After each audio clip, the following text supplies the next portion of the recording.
Chilli chicken ഒരു Chinese recipe ആണെങ്കിലും ഇപ്പം നമുക്കിടയിൽ ഭയങ്കര പോപ്പുലറാണ്. അതുകൊണ്ട് തന്നെ എല്ലാവരും കഴിക്കുന്നതും prefer ചെയ്യുന്നതുമാണ്.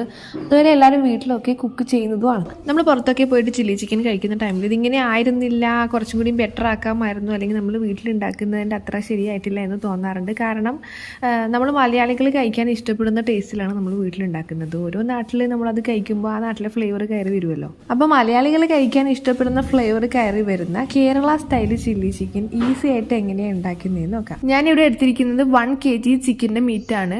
Chilli chicken ഉണ്ടാക്കുമ്പം chicken parts ഒന്നും യൂസ് ചെയ്യില്ല, അതറിയാലോ. ഞാനിവിടെ പാക്ക്ഡ് ജിഞ്ചർ ഗാർലിക് പേസ്റ്റ് ആണ് യൂസ് ചെയ്യുന്നത്. അതൊരു 2 ടേബിൾ സ്പൂൺ ആണ് എടുത്തിരിക്കുന്നത്. ഈ ഇഞ്ചി വെളുത്തുള്ളി പേസ്റ്റ് വീട്ടിലുണ്ടാക്കിയാലും മതി, 3 ടേബിൾ സ്പൂൺ വരെ യൂസ് ചെയ്യാവുന്നതാണ്. പിന്നെ അതിലേക്ക് 1 ടീസ്പൂൺ മഞ്ഞൾപ്പൊടി ചേർത്ത് കൊടുത്തു, 3 table spoon Kashmiri chilli powder ചേർത്ത് കൊടുത്തു. പിന്നെ ഇതെല്ലാം ഒന്ന് മിക്സ് ചെയ്തെടുക്കാൻ വേണ്ടിയിട്ട് 3 ടേബിൾ സ്പൂൺ കോൺഫ്ലോർ ചേർത്ത് കൊടുക്കുന്നുണ്ട്. മൈദ ആയാലും മതി. ചിക്കൻ കഴിക്കേണ്ട വെള്ളം ഡ്രെയിൻ ചെയ്ത് പോകാനൊന്നും വെക്കാത്തതുകൊണ്ട് അതിൽ അത്യാവശ്യം നല്ല വാട്ടർ കണ്ടൻറ്റ് ഉണ്ടായിരുന്നു. അപ്പോൾ ഇതെല്ലാം കൂടി അങ്ങനെ മിക്സ് ആയിട്ടുണ്ടായിരുന്നു.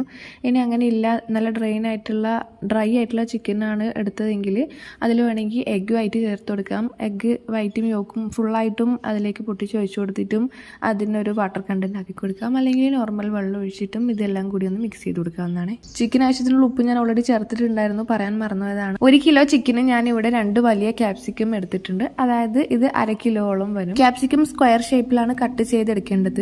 അതുപോലെ ഇത് കട്ട് ചെയ്യുന്ന സമയം അതിൻ്റെ ഉള്ളിലത്തെ സീഡൊന്നും റിമൂവ് ചെയ്യേണ്ടതില്ല, അതടക്കം കട്ട് ചെയ്തെടുക്കാറുണ്ട് ഞാൻ. ഇനി ഉള്ളി കട്ട് ചെയ്യണം, അത് ഇതേ രീതിക്കാണ് കട്ട് ചെയ്തെടുക്കേണ്ടത്. ക്യാപ്സിക്കം എടുത്ത അളവിൽ തന്നെയാണ് ഉള്ളി എടുത്തിരിക്കുന്നത്. 1/2 കിലോളം ഉള്ളി ഇതിനു വേണ്ടി ഉപയോഗിക്കുന്നുണ്ട്. ഉള്ളി കാണിക്കുന്നത് പോലെ സ്ക്വയറായി കട്ട് ചെയ്ത് അതിൻ്റെ ഇതളുകളെല്ലാം ഇങ്ങനെ സെപ്പറേറ്റ് ചെയ്ത് വെക്കണം. ചില്ലി ചിക്കൻ ഉണ്ടാക്കുമ്പം ഉള്ളിയും ക്യാപ്സിക്കും ഒക്കെ സ്കിപ്പ് ചെയ്യാൻ പറ്റാത്ത ഇൻഗ്രീഡിയൻസ് ആണ്. പക്ഷേങ്കിൽ അതിൻ്റെ അളവിലുണ്ടാകുന്ന നേരിയ അങ്ങോട്ടും ഇങ്ങോട്ടും ഉണ്ടാകുന്ന വ്യത്യാസം ചില്ലി ചിക്കൻ്റെ ടേസ്റ്റിനെ കാര്യമായിട്ട് അങ്ങനെ എഫക്റ്റ് ചെയ്യൊന്നുമില്ല. ചിക്കൻ മാരിനേറ്റ് ചെയ്യാൻ ജിഞ്ചർ ഗാർലിക് പേസ്റ്റാണ് ഉപയോഗിക്കുന്നത്. എന്നാൽ ചില്ലി ചിക്കൻ ഉണ്ടാക്കുമ്പോൾ യൂസ് ചെയ്യുന്ന ജിഞ്ചറും ഗാർലിക്കും ഇതുപോലെ ചോപ്പ് ചെയ്തിട്ട് അല്ലെങ്കിൽ ക്രഷ് ചെയ്തിട്ട് യൂസ് ചെയ്യുന്നതാണ് നല്ലത്. ഞാനിവിടെ വലിയൊരു ബൾബ് വെളുത്തുള്ളിയാണ് യൂസ് ചെയ്യുന്നത്. ചെറുതാണെങ്കിൽ 2 ബൾബ് യൂസ് ചെയ്യാം. അതിൽ കുറച്ച് കുറവായിട്ട് ഇഞ്ചിയും എടുക്കുന്നുണ്ട്. പിന്നെ 2 പച്ചമുളകും കട്ട് ചെയ്ത് വെക്കുന്നുണ്ട്. ഞാൻ ചില്ലി ചിക്കൻ ഉണ്ടാക്കുമ്പോൾ അതിൽ മല്ലിയില മസ്റ്റാണ്. അതുകൊണ്ട് ഒരു 3-4 തണ്ട് മല്ലിയിലയും ചെറുതായിട്ട് ഇതുപോലെ കട്ട് ചെയ്ത് വെക്കുന്നുണ്ട്. മാരിനേറ്റ് ചെയ്ത ചിക്കൻ 1/2 മണിക്കൂർ റെഫ്രിജറേറ്ററിൽ റെസ്റ്റ് ചെയ്യാൻ വെച്ചിട്ടുണ്ടായിരുന്നു. അത് തന്നെ അത് ഫ്രൈ ചെയ്തെടുക്കാം. ഞാനിവിടെ പാം ഓയിലിലാണ് ഫ്രൈ ചെയ്യുന്നത്. യൂഷ്വലി സൺഫ്ലവർ ഓയിലിലും പാം ഓയിലിലൊക്കെയാണ് ചില്ലി ചിക്കന് വേണ്ടിയിട്ട് ഫ്രൈ ചെയ്തെടുക്കാറ്. ഇനിയിപ്പോൾ അതൊന്നും ഇല്ലെങ്കിൽ വെളിച്ചെണ്ണയിൽ ചെയ്താലും ബോറാകുമൊന്നുമില്ല. വെളിച്ചെണ്ണയിൽ ഉണ്ടാക്കിയ ചില്ലി ചിക്കൻ മലയാളികൾക്ക് എന്തായാലും ഇഷ്ടപ്പെടാതിരിക്കില്ല. പിന്നെ ഫ്രൈ ചെയ്യുമ്പോൾ ശ്രദ്ധിക്കേണ്ട കാര്യം എന്താണെന്ന് വെച്ചാൽ, നമ്മൾ റെസ്റ്റോറൻറ്റിലൊക്കെ പോയിട്ട് ചില്ലി ചിക്കൻ കഴിക്കുമ്പോൾ മിക്കവാറും ചിക്കൻ സോഫ്റ്റ് ആയിട്ടാണ് ഫ്രൈ ചെയ്ത് കാണാറ്. പക്ഷേ എനിക്കതിലും ബെറ്റർ ആയിട്ട് തോന്നിയിട്ടുള്ളത്, അല്ലെങ്കിൽ മലയാളികൾ കഴിക്കാൻ ഇഷ്ടപ്പെടുന്നത് അതിലും കുറച്ചും കൂടി ഹാർഡായിട്ട് ബിരിയാണിക്കൊക്കെ ഫ്രൈ ചെയ്യുന്നത് പോലെ ഡ്രൈ ആയിട്ട് ഫ്രൈ ചെയ്യുന്നതായിരിക്കും. എനിക്ക് പേഴ്സണലി അങ്ങനെയാണ് തോന്നിയിട്ടുള്ളത്. നിങ്ങൾക്ക് സോഫ്റ്റ് ചിക്കനാണ് ഇഷ്ടമെങ്കിൽ അങ്ങനെ ഫ്രൈ ചെയ്തെടുക്കാവുന്നതാണ്. അതുപോലെ ചിക്കൻ മാരിനേറ്റ് ചെയ്യുന്ന ടൈമിൽ സോയാ സോസ്, ഗരം മസാല അങ്ങനത്തെ കാര്യങ്ങളൊക്കെ ചേർത്ത് കൊടുക്കാം. ഞാനിതിൽ ചെറുനാരങ്ങ നീരും ഒഴിച്ചിട്ടുണ്ടായിരുന്നു, അത് പറയാൻ വിട്ടുപോയതാണ്. ചില്ലി ചിക്കൻ റെഡിയാക്കാൻ വേണ്ടിയിട്ട് ചിക്കൻ ഫ്രൈ ചെയ്തതിൻ്റെ ഓയിൽ തന്നെയാണ് ഞാനിവിടെ എടുക്കുന്നത്. 3 ടേബിൾ സ്പൂൺ ആണ് എടുത്തിട്ടുള്ളത്. ആദ്യം തന്നെ ജിഞ്ചർ ഗാർലിക് ചോപ്പ് ചെയ്തത് ചേർത്തതിന് ശേഷം ഒനിയൻ ചേർത്തിട്ടും ചെയ്യാം. ഞാനിവിടെ ആദ്യം തിളച്ച എണ്ണയിലേക്ക് ഒനിയനാണ് ചേർത്ത് കൊടുക്കുന്നത്. അതിലേക്ക് ആവശ്യത്തിനുള്ള ഉപ്പും ചേർത്ത് സവാള ഒന്ന് വേവാൻ തുടങ്ങുമ്പോഴാണ് അതിലേക്ക് ജിഞ്ചർ ഗാർലിക് ചേർത്ത് കൊടുക്കുന്നത്. ചില്ലി ചിക്കന് പിന്നെ സവാള ഒരുപാട് കുക്കാവൊന്നും വേണ്ട, ജസ്റ്റ് ഒന്ന് സോട്ടായാൽ മതിയല്ലോ. ഓനിയൻ സോട്ടായി വരുമ്പോൾ അതിലേക്ക് ജിഞ്ചർ ഗാർലിക് ചോപ്പ് ചെയ്ത് ചേർത്ത് കൊടുക്കുന്നുണ്ട്. അതിൻ്റെ കൂടെ പച്ചമുളകും ചേർത്ത് കൊടുക്കുന്നുണ്ട്. അതൊന്ന് വഴറ്റിയെടുത്ത് അതിൻ്റെ പച്ചമണക്കി ഒന്ന് മാറി വരുമ്പോഴത്തേക്ക് ക്യാപ്സിക്കവും ചേർത്ത് കൊടുക്കാം. ശരിക്കും ചില്ലി ചിക്കൻ ഉണ്ടാക്കാൻ ഈസിയാണ്. ഇതേപോലെ ഉണ്ടാക്കുകയാണെങ്കിൽ കുറച്ചും കൂടി ഈസിയാണ്. കാരണം ലാസ്റ്റത്തെ ഒരു സ്റ്റെപ്പും കൂടെ ഞാൻ എൻ്റെ ചില്ലി ചിക്കനിൽ സ്കിപ്പ് ചെയ്യാറാണ് പതിവ്. ക്യാപ്സിക്കം സോട്ടായി വന്നിട്ടുണ്ട്. ഞാൻ അതിലേക്ക് 2 ടേബിൾ സ്പൂണിന് സോയാ സോസ് ചേർത്ത് കൊടുക്കുന്നുണ്ട്. ക്യാപ്സിക്കം ഒരുപാട് വെന്തൊടിയൊന്നും വേണ്ടെങ്കിലും ചില സമയത്ത് ഒന്ന് സോട്ടായി വരാൻ തന്നെ നല്ല ടൈം എടുക്കാറുണ്ട്.